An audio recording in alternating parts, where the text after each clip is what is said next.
Bismillah, alhamdulillah hari ini Senin 13 Juli 2026. Sobat Agro persiapan kirim 10 bibit anggur impor tinggi 1 meteran ke Garut. Atau nuhun Bapak pemilik villa di Garut nih, mau tanam anggur impor untuk percantik villanya.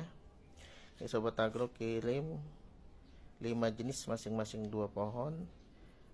Everest merah, Tamaki hijau, terus Gospi warna buah hitam, lalu Jupiter warna buah ungu, dan Transfigurasi warna buah hijau semburat merah, biar variasi ya. Nah, buat yang cari bibit anggur impor sampai semi-indukan anggur ready di Sobat Agro, tinggi 1 sampai dengan 3 meteran, bisa datang langsung ke Sobat Agro. Kalau dekat ada di Jabodetabek, atau Sobat Agro kirim ke seluruh Indonesia. Langsung aja kontak Sobat Agro.